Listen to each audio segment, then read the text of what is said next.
बिस्मिल्लाहिर्रहमानिर्रहीम। अस्सलाम वालेकुम व्यूअर्स, मैं मोहम्मद फ़याज़ वीडियो ट्यूटोरियल्स.com की जानिब से आप लोगों के लिए एक नई वीडियो के साथ। तो व्यूअर्स, इस वीडियो सीरीज़ के अंदर जो है हम लोग एसक्यूएल का कोर्स रन किए हुए हैं, ठीक है, डीबीएमएस का। तो व्यूअर्स, अभी हम लोग चलते हैं अब आगे की तरफ। तो मैंने आपको बताया था कि जब भी हम लोग एसक्यूएल को स्टार्ट करेंगे तो आपका फ्रंट पे ज़ैम्प सर्वर या वेम सर्वर का आइकन होगा, आप उस पर डबल क्लिक करेंगे डेस्कटॉप पे ही, ठीक है। तो आपके पास एक कंट्रोल पैनल खुलेगा, लेकिन मेरे पास इसलिए ओपन नहीं होगा क्योंकि हम मेरे मेरे जो मैंने आपको बताया था कि कोई इशू है मेरे सिस्टम में, उसको मैंने मैनेज करने के लिए इस तरह से किया हुआ है। और फॉर एग्जांपल, अगर आपका डेस्कटॉप पे आइकन नहीं है तो आप सी ड्राइव में जाके आप अपने जैम्प सर्वर या वेम सर्वर के फोल्डर में जाकर नीचे कंट्रोल पैनल देखेंगे तो आपको वो मिल जाएगा और आपने उस पर डबल क्लिक करना है, ठीक है। और अब आपने अपनी सर्विसेज को ऑन कर देना है। यहाँ से इन दोनों सर्विसेज को ऑन कर दें, अपाची और माई एसक्यूएल की, और फिर अब हम लोग आगे की तरफ चलेंगे। और बस जब आपको क्वाइट करना हो तो आप इसी तरह से चलें। क्वाइट करते वक्त हम इसकी बात कर लेंगे, ठीक है। अभी हम इसको हटा देते हैं और हमारे पास सर्विसेज ऑन हो चुकी हैं व्यूवर्स। और अब हम लोग चलते हैं एसक्यूएल को विजिट करते हैं। मैं देखता हूँ अगर मेरे ब्राउज़र ऑन रखा हुआ है, जी व्यूवर्स। तो जस्ट आपको ब्राउज़र ओपन करना है, ठीक है। और ये हमारी अपनी वीडियो ट्यूटोरियल्स.com की साइट है। और हम लोग इस वक्त चलते हैं माई एसक्यूएल की तरफ। तो LOCALHOST local host slash PHP माई ADMIN। और व्यूअर्स, इसके इंटरफेस को आप यूज़ करेंगे बिल्कुल ऐसा का ऐसा ही इंटरफेस जो है आपकी होस्टिंग पे भी होता है, ठीक है, डीबी का। और बिल्कुल वही तरीका होगा। और व्यूअर्स, हम लोग अगर आगे ज़्यादा काम करेंगे थोड़ा सा तो मैं आपको बता दूंगा फ्री होस्टिंग पे एक अकाउंट बनाकर आपको सब कुछ बता दूंगा कि कैसे हम लोग अपलोडिंग करते हैं चीज़ को और किस तरह से काम करते हैं। तो ईजिली सारा काम हमारे पास हो जाएगा। तो व्यूअर्स, मैंने आपको बताया था कि हम लोगों को जब भी अपने लोकल सर्वर से जब हम लोग काम करेंगे तो लोकल होस्ट लिखकर स्लैश डाल के पैथ देना है। फोल्डर है तो पैथ देना है, लेकिन हमारे पास क्योंकि हमें माई एसक्यूएल पे जाना था तो पीएचपी माई एडमिन पे हम लोग आ गए। तो व्यूअर्स, अब हम लोग पीएचपी माई एडमिन पर आ चुके हैं। और मैं अब आपको एसक्यूएल का ओवरव्यू भी थोड़ा देने लगा हूँ, ठीक है। और इसका हम लोग यूआई जो है वो यूज़ करके भी डेटाबेसेस वगैरह बनाएंगे, ठीक है। यूआई में जस्ट सिंपली एक क्रिएट पे क्लिक करना है, उनके नाम डालने और बस सिंपली हो जाएगा। लेकिन मैं आपको क्यूरी के थ्रू बताऊंगा क्योंकि मेरा मकसद आपको क्यूरी चलाने का है, और क्योंकि ताकि आप लोग जो है वो इजीली एसक्यूएल सर्वर पे भी ये सारा काम कर सकें। तो व्यूअर्स, मैं आपको ये बता दूं कि अब यहाँ पर आप देख रहे हैं हमारे पास इसका इंटरफेस है, ठीक है। इसके डेटाबेसेस वगैरह हैं। लेकिन मैं यूआई के ऊपर जस्ट छोटी सी बात करूंगा। यूआई मेरा सिखाने का अभी मकसद नहीं है। मैं यूआई फिर बाद में आगे चल के फिर मैं आपको यूआई भी बता दूंगा, जिससे कभी जल्दी जल्दी काम के लिए होता है। तो बस ये तो हमारा सर्वर है, ठीक है। और उसके बाद आप देखिए तो यहाँ पर हम अपने डेटाबेसेस को ढूंढ सकते हैं, ठीक है। अब जैसे ही क्लिक करूँगा यहाँ डेटाबेस पे तो मेरे यहाँ पर कितने डेटाबेसेस हैं वो आ जाएंगे, ठीक है। और ये तो मैं आपको थोड़ा सा यूआई बता रहा हूँ इसका। यहाँ पर मेरे कितने डेटाबेसेस हैं वो आ जाएंगे। तो मैं जस्ट और फिर उसके बाद हम लोगों को कोई क्यूरी वगैरह लिखनी हो तो हम लोग यहाँ पर क्लिक करके क्यूरी लिख सकते हैं एसक्यूएल में जाके। ये क्यूरी के लिए कब वो आ गई, हमारे पास इंटरफेस आ गई है, ठीक है। और इजीली हम लोग क्यूरी भी लिख सकते हैं।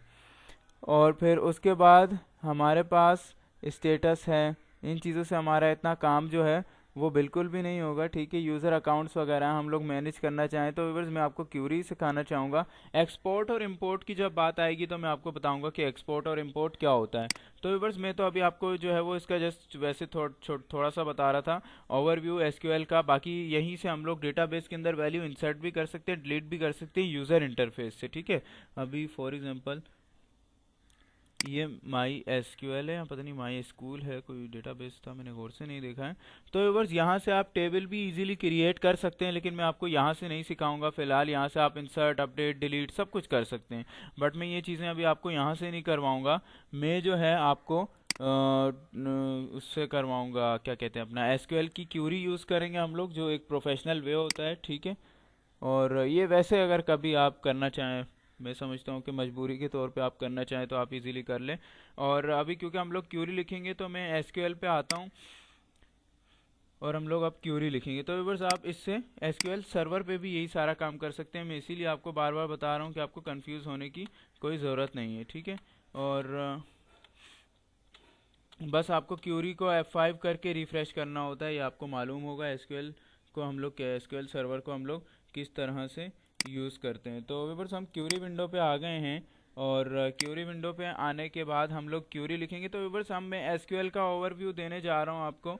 तो व्यूअर्स आपको पता है कि एसक्यूएल जो है वो उसकी कितनी कमांड्स होती हैं कि उसकी जो है दो तरह की होती हैं कमांड्स, यानी DDL होती है और DML होती है। डेटा डेफिनेशन लैंग्वेज होती है और डेटा मैनिपुलेशन लैंग्वेज होती है। ठीक है, तो डेटा डेफिनेशन और डेटा मैनिपुलेशन में आपको बताता हूँ। पहले तो मैं आपको बताऊँ बिल्कुल आम लफ्ज़ों से, डेटा डेफिनेशन से क्या मुराद है कि हम लोग डेटाबेस को डिफाइन कर रहे होते हैं। जो भी चीज़ डेटाबेस से ताल्लुक़ रखती है, फॉर एग्जांपल डेटाबेस का नेम, डेटाबेस क्रिएट कर रहे हैं, डेटाबेस का स्ट्रक्चर, टेबल्स के नेम, कॉलम के नेम, ये सब के सब क्या है, डेटाबेस का है ना, और डेटाबेस से रिलेटेड है ना हमारे जस्ट। और डेटा मैनिपुलेशन का मतलब ये होता है डेटा को ट्राइवर्स करना, डेटा को इंसर्ट करना, अपडेट करना, डिलीट करना, कोई भी डेटा के ऊपर काम परफॉर्म करना।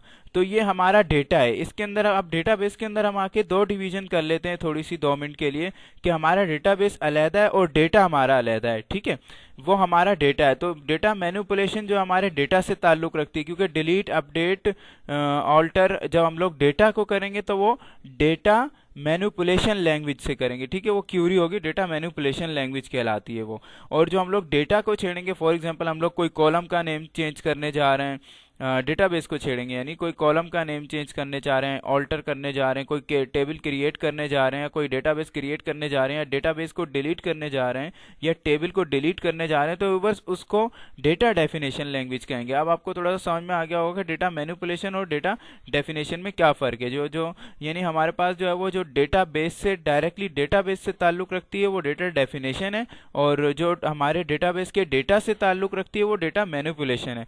तो बस अब हम लोग चलते हैं पहले डेटा डेफिनेशन लैंग्वेज की तरफ। तो बस डेटा डेफिनेशन के अंदर मैंने आपको बताया डेटाबेस से ताल्लुक होगा। यहाँ पे हम लोग क्रिएट कर सकते हैं, ठीक है, डेटाबेस को ड्रॉप कर सकते हैं, डेटाबेस को डिलीट कर सकते हैं, टेबल्स को।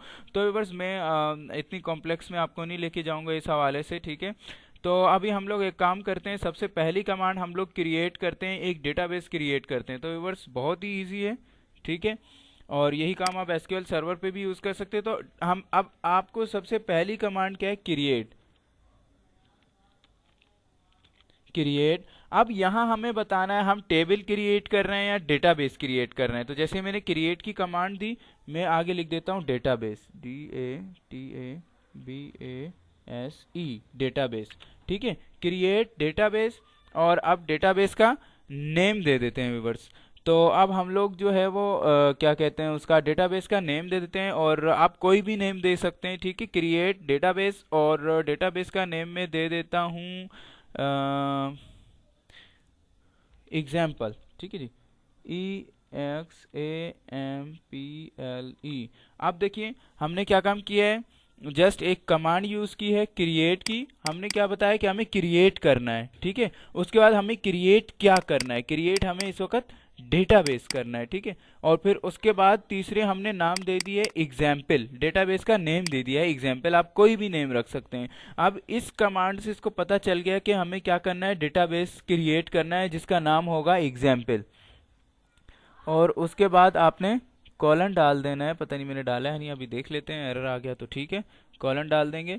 तो व्यूअर्स अब आप समझ गए होंगे। अब जब हम क्रिएट टेबल क्रिएट करने जाएंगे तो क्रिएट टेबल लिख देंगे यहाँ पे, और उसका नेम दे देंगे। जब हम लोग फंक्शन क्रिएट करने जाएंगे तो क्रिएट फंक्शन लिख देंगे और फंक्शन का नेम दे देंगे। क्रिएट व्यू, क्रिएट स्टोर, वो इस खैर सॉरी स्टोर प्रोसीजर में वैसे लिखा, तो क्रिएट व्यू, क्रिएट, यानी आप क्रिएट स्टोर जो भी आपने क्रिएट करना है। लेकिन हम लोग यहाँ पे इस वक्त डेटाबेस वगैरह की बात करेंगे, मैं आपको फंक्शन व्यू वगैरह पे नहीं लेकर जाऊँगा। ठीक है, और क्रिएट टेबल और क्रिएट डेटाबेस पे बात करेंगे। तो बस अब आप देख रहे हैं हम क्या करें, डेटा को डिफाइन कर रहे हैं, इसलिए ये चीज़ डेटाबेस को डिफाइन कर रहे हैं, तो इसलिए ये डेटा डेफिनेशन लैंग्वेज कहलाती है। फिर इसी तरह हम लोग डेटाबेस को डिलीट भी करेंगे, टेबल को डिलीट करेंगे, डिलीट टेबल, डेटाबेस को ऑल्टर भी करेंगे, आगे चल के करेंगे। इस वीडियो के अंदर मैं जस्ट आपको ये बताना चाहूँगा कि हम लोग डेटाबेस क्रिएट किस तरह से करते हैं। क्रिएट कमांड आपको बताना चाह रहा था मैं, ठीक है, और फिर उसके बाद क्रिएट से और नेक्स्ट वीडियो के अंदर हम लोग टेबल वगैरह भी क्रिएट करेंगे, उसके अंदर कॉलम्स भी क्रिएट करेंगे। करेंगे वो थोड़ा लंबा हो जाएगा, तो इसलिए मैंने कहा आज थोड़ा सा ओवरव्यू भी हो जाएगा एसक्यूएल का, इसकी किस तरह की लैंग्वेज होती है और किस तरह से इसका सिंटैक्स है, क्यूरी वगैरह हम लोग किस तरह से लिखेंगे। और व्यूअर्स उसके बाद हम लोग आगे चलेंगे और उसके अंदर हम लोग मज़ीद ये काम कर लेंगे कि टेबल वगैरह किस तरह से बनता है, वो थोड़ा सा लेंथी प्रोसेस होगा। उसके अंदर हमें कॉलम के नेम देने पड़ेंगे, आपको लेंथ वैल्यूज़ भी समझानी पड़ेंगी, ठीक है। तो जस्ट आप क्रिएट टेबल हमने क्लिक किया। अब अगर आप एसक्यूएल सर्वर पे हैं तो F5 प्रेस कर देंगे, क्यूरी आपकी रन हो जाएगी और हम लोग यहाँ पे गो को क्लिक करेंगे, ठीक है। अब गो जैसे हमने किया तो आपको देखें वो रिजल्ट दे रहा है और मैं आपको रिजल्ट भी पढ़ के बता देता हूँ। तो क्या कहता है कि माई एसक्यूएल क्रिएटेड, तो बस जस्ट ये क्या बता रहा है कि भाई MySQL ने जो है वो एक डेटाबेस क्रिएट कर दिया है जिसका नाम EX है, ठीक है। अब हम लोग अपने डेटाबेस को तलाश करते, तो व्यूअर्स हम आप देख रहे हैं कि हमने जस्ट गो पे क्लिक किया और हमारा डेटाबेस बन चुका है, ठीक है। अब हम लोग डेटाबेस अपना ढूंढते हैं, EX के नाम से था। तो जैसे ही मैंने डेटाबेस पे क्लिक किया मैंने आपको बताया था कि आप अपने डेटाबेस को किस तरह से यहाँ पर ढूंढ सकते हैं। तो मैंने जस्ट डेटाबेस पे क्लिक किया और मैं यहाँ पे EX वाला डेटाबेस देख लेता हूँ, एग्जाम्पल वाला, सॉरी EX नहीं था, एग्जाम्पल लिखा था हमने पूरा नाम उसका।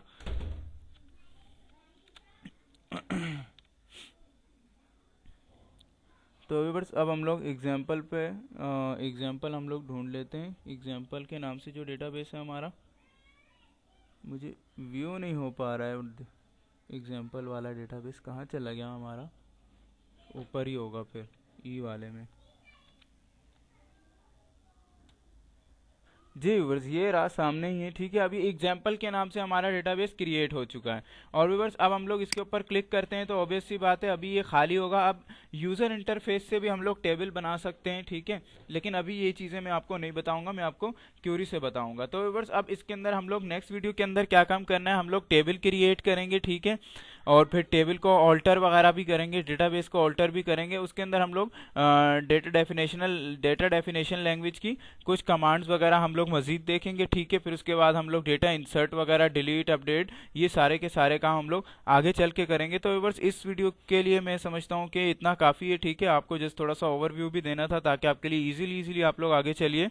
और व्यूअर्स मुझे उम्मीद है आपको ये वीडियो पसंद आई होगी और मेरी अगली वीडियोस का वेट कीजिएगा, हम लोग आगे PHP भी करेंगे। और व्यूअर्स मैं आपसे ये कहूँगा आप videotutorials.com पर आइए और इसको शेयर भी कीजिए, ठीक है।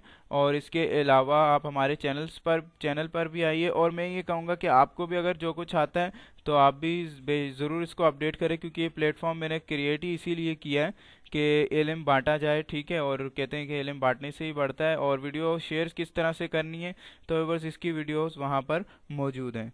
तो साइन अप वगैरह किस तरह से करना है इसके हवाले से मैंने वीडियो ट्यूटोरियल बनाकर रख दिया है। तो बस अगली वीडियोस के लिए मोहम्मद फयाज को इजाज़त दीजिए। अस्सलाम वालेकुम।